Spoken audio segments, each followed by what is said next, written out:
ये राज़े इश्क सभी को बताने वाला नहीं, कि जख्म सारे जहां को दिखाने वाला नहीं।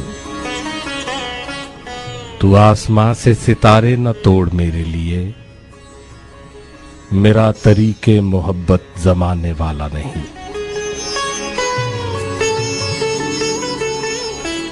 अलग है इश्क की दुनिया, अलग है इसके उसूल, हर एक सांस पे ये गीत गाने वाला नहीं।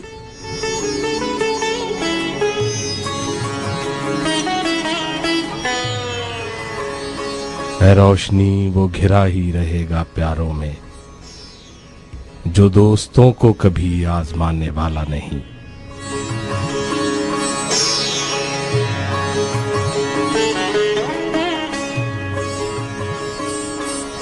ये निगार खाना है, जहां मैं हूं आपका मेजबान मकसूद वफा। हर बुध की शब आप मेरे साथ रात जगा करते हैं, रात 2 बजे तक।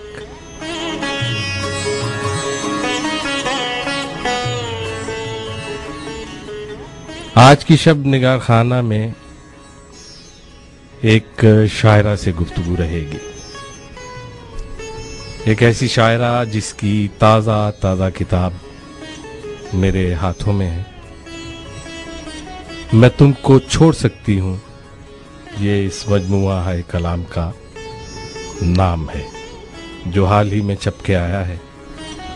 उसी की किताब में मैंने उसका कुछ तारुफ लिख छोड़ा है।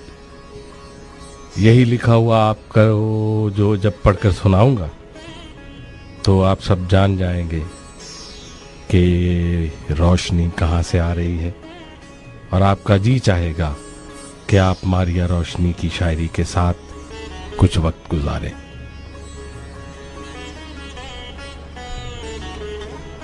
रोशनी से मिलने से पहले मुझे एक कैनवस पर फैले हुए रंगों ने खबर दी थी कि इन रंगों को एक तनासब के साथ मिला जुला कर रोशनी ने उन्हें तस्वीर किया है।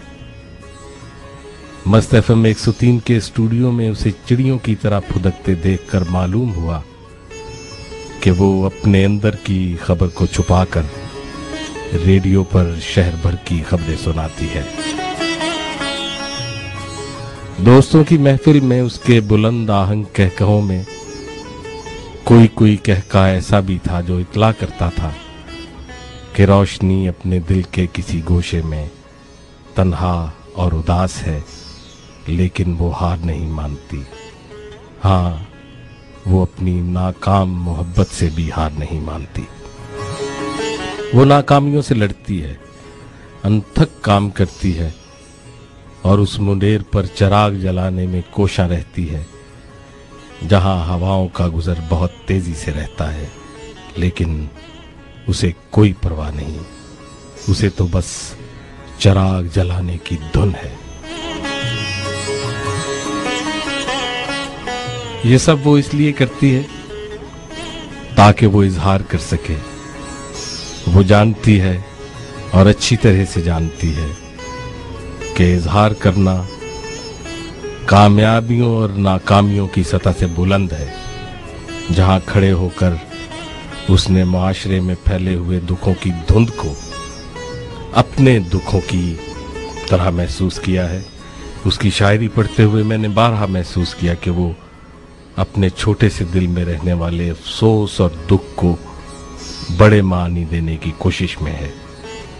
मैं ये भी महसूस करता हूँ कि अभी खारदार शायरी में उसका सफ़र इब्तदाई मराहल में है, जहाँ तक किताब छपवाने में उसे कुछ तवक्कुफ कर लेना चाहिए था, ये मैं सोचता हूँ। लेकिन क्या किया जाए, ये भी हकीकत है कि मेरे हाथों में पकड़ी हुई ये किताब, जो आप अपने हाथों में लेकर भी पढ़ सकते हैं, इसकी वर्कगर्दानी के दौरान बारहा कई चमकते हुए शेरों पर यकीन कीजिए मैं रुक जाता रहा हूँ। सो इस किताब की अशात से जो मैं समझता हूँ कि थोड़ी सी कबल वक्त है, लेकिन मैं उसे इसकी अशात से रोक नहीं सका, क्योंकि ये शायराना रोशनी है रोशनी के अंदर की रोशनी है जो हमा वक्त सफर करती है और उसे कोई नहीं रोक सकता। मारिया, बहुत तारीफ कर दी है तुम्हारी मैंने। बहुत शुक्रिया। मकसूद तुम्हारी किताब आई है अभी कुछ दिन पहले और बड़ा सेलिब्रेट किया गया है इसको, कैसा लगा? सबसे पहले तो मकसूद साहब मैं आपको शुक्रिया अदा करूंगी कि आपने मुझे इस काबिल समझा कि आपने मुझे निगार खाना में आने की दावत दी। एक ऐसा प्लेटफॉर्म, एक ऐसा शो जिसको कोई भी शायर, कोई भी अदीब सोच सकता है, इसमें आना अपने लिए फ़ख्र समझ सकता है। चूँकि मैं अभी जैसे आपने कहा कि इब्तदाई मराहल में हूँ और इस सफ़र में आपका मुझे बुला लेना मेरे लिए एक इज़्ज़त, एक हौसला अफजाई से कम नहीं है। मैं समझता हूँ कि तुम्हारी इस किताब ने तुम्हें यहाँ बुलवाया है और जिस तरह से शायरों की तरफ से, भी हलकों की तरफ से और करीबी लोगों की तरफ से जो तख्लीक से किसी न किसी तरह से जुड़े हुए हैं, उन्होंने इस किताब को अप्रिशिएट किया है और बजा तौर पर तुम्हारा हक बनता है कि हम तुम्हारे साथ गुफ्तगू करने का एजाज़ हासिल कर सकें।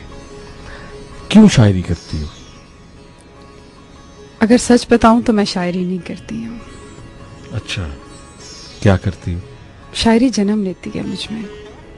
मैंने अपनी किताब में जब पेश लफ्ज़ लिख रही थी तो मैंने ये कहा है कि मैंने कभी शायरी कोशिश से करने की कोशिश नहीं की है, कभी भी कुछ लिखने की कोशिश नहीं की। जब से लिख रही हूँ मजबूर हो जाती हूँ, अंदर एक तूफान बर्पा हो जाता है जो मुझे मजबूर करता है कि मैं कुछ ख्यालात हैं जिनको कागज़ के टुकड़े पे तहरीर कर दूँ।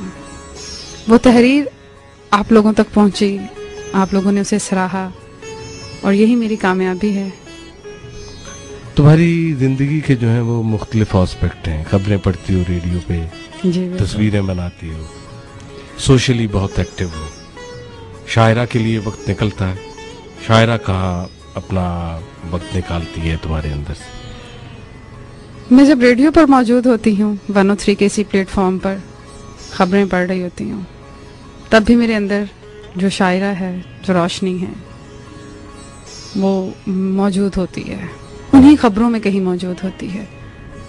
जब मैं ये खबर पढ़ती हूँ कि कुछ हो गया, किसी ने किसी को लूट लिया, बर्बाद कर दिया, मिसमार कर दिया, शहर में ये हो गया, दिल दुखता है वो, लेकिन ड्यूटी इज ड्यूटी, खबर करनी पड़ती है। कभी कभी लगता है कि कोई झूठी खबर हम पढ़ रहे हैं जो सोसाइटी को मजीद परेशान करेगी या तकलीफ देगी या उसका इम्पैक्ट जो है वो अच्छा नहीं पड़ेगा। कभी बतौर शायरा खबर पढ़ते हुए ये ख्याल आता है? बहुत बार ये ख्याल आता है कि एक शेर है कि दीवारों दर पे रेंगती खबरों के बावजूद। ये शेर ये एक्चुअली मैंने 103 के ही प्लेटफॉर्म पे एक शख्स को बारहा पढ़ते सुना। अच्छा, तुम्हें पता है ये शेर किसका है? चलो ये छोड़ते हैं। किसका सही शेर इस तरह से है कि दीवारों दर पे रेंगती खबरों के बावजूद कोई खबर नहीं है, खबर कर रहा हूं मैं। सोसाइटी में ये जो खालीपन आ गया है, एक खालीपन है हमारी सोसाइटी में, इसको खबरों से भरा जा सकता है।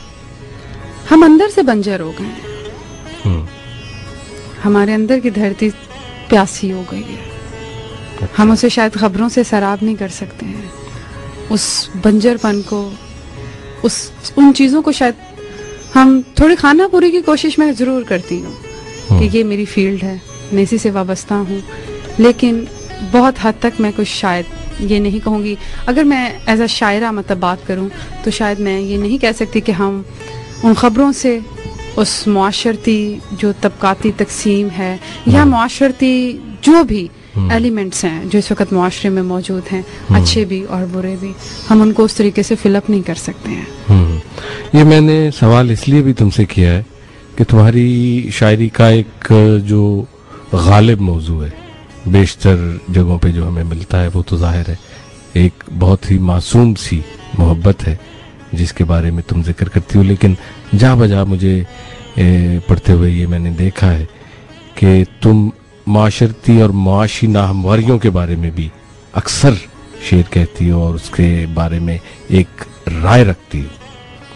तो शायर के लिए ज़रूरी है कि वो गमे दौरा और गमे जाना साथ लेकर चले, या खुद होता है तुमसे? मैंने मकसूद पहले जिक्र किया कि मैं कुछ चीज़ भी सोच के तो नहीं करती।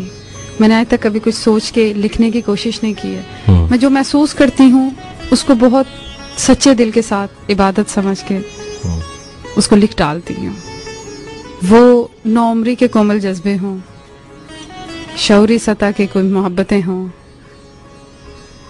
या पुख्तगी में राह चलते लोगों से जब मुलाकातें होती हैं, एक एज अ वीमेन जब सरवाइव करना पड़ता है, उन सब चीज़ों को जैसे जैसे देखती हूँ, जैसे जैसे महसूस करती हूँ, उन चीज़ों को वैसे लिख देती हूँ। एक शायर को कैसा होना चाहिए? क्या वो मुआशरे में कोई ऐसा रोल प्ले कर सकता है जिससे मुस्बत चीज़ें पैदा हों? अब ऐसे शायर आ नहीं रहे, यानी इस तरह से, यानी एक ज़माना हुआ फैज साहब को खामोश हुए और हमारे दिलों में धड़कते कि शायर खामोश है लेकिन उसका कलाम खुद बोलता है। तो अब हमारे यहाँ इस तरह के शायर जो हमारी वाकई आवाज़ बने, जो हमें एजुकेट भी करें, उस तरह के शायर क्यों नहीं आ रहे? मैं तो क्योंकि अभी बहुत जूनियर हूँ, मेरे सब सीनियर हैं, मैं इस तरीके से तो बात नहीं करूँगी, लेकिन शायद ऐसा है कि हम बहुत हद तक बेहिस हो चुके हैं, हम अपने आप से बेखबर हो चुके हैं, और अगर कहीं हमें अपनी खबर है तो वो फकत अपनी खबर है। हम दूसरे को पीछे करके खुद आगे भाग जाने की दौड़ में लगे हुए हैं। न जाने कौन सा सफर है, कौन सा रास्ता है जिसकी तलाश में हम यूं भागम भाग फिर रहे हैं। शायरी से क्या तलाश करना चाहती हो तुम? क्या मिलेगा इससे? जहाँ तक सुना है उसमें तो यही है कि शायरी शायद कुछ भी नहीं देती है, लेकिन मुझे लगता है कि शायरी मुझे सब कुछ देती है। सुना तो है, लेकिन महसूस कैसा किया? मैं जब जैसे जैसे लिखती हूँ वैसे वैसे महसूस करती हूँ, और जब मैं लिखने के बाद उसको पढ़ती हूँ तो फिर मुझे लगता है कि ठीक है, अभी मुझे अपने असातिज़ा को दिखाना चाहिए, या जैसे भी है। मैं बहुत सारी चीज़ें एकदम में लिख लेती हूँ, फिर मुझे लगता है कि इनको यूं नहीं लिखना चाहिए था, कुछ लफ्ज़ आगे पीछे हो जाते हैं, बहुत सी बातें आगे पीछे हो जाती हैं, लेकिन एक कोशिश है जो मैं कर रही हूँ, और जब तक ज़िंदगी का सफ़र है कोशिश भी जारी रहेगी इंशाल्लाह।